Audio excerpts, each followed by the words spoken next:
देखिए इस वीडियो के अंदर भोजपुरी के बहुत ही अच्छी डांसर, उनका नाम है आस्था सिंह। आस्था सिंह की शादी हो गई एक बहुत ही बड़े बिजनेसमैन के साथ। भोजपुरी इंडस्ट्री के चाहे हीरो हो या फिर हीरोइन हो, कोई भी इंडस्ट्री के लोग से शादी नहीं करना चाहता है। आस्था सिंह बहुत ही अच्छी डांसर है। वो पहले एक टीचर थी और टीचर का जॉब छोड़ करके वो भोजपुरी इंडस्ट्री के डांसर बन गई और इनकी जोड़ी खेसारी पवन सबके साथ, भोजपुरी में जितने भी स्टार हैं सबके साथ बहुत ही ज़्यादा सुपर हिट रही है।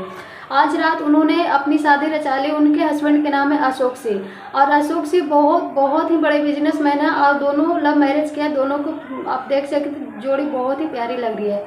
वैसे आप लोग बधाइयाँ जरूर दीजिएगा। नमस्कार दोस्तों, राधे राधे। आई होप आप सब लोग अच्छे होंगे, मस्त होंगे, स्वस्थ होंगे।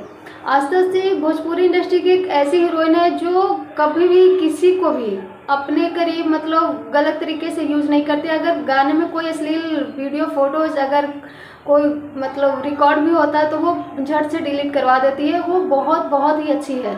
और सबसे बड़ी बात तो आस्था सिंह के डांस और उनके स्माइल बहुत ही ज़्यादा प्यारी है। वैसे आस्था सिंह के शादी और उनके हस्बैंड के आप लोग बधाई जरूर दीजिएगा। Thank you, love you.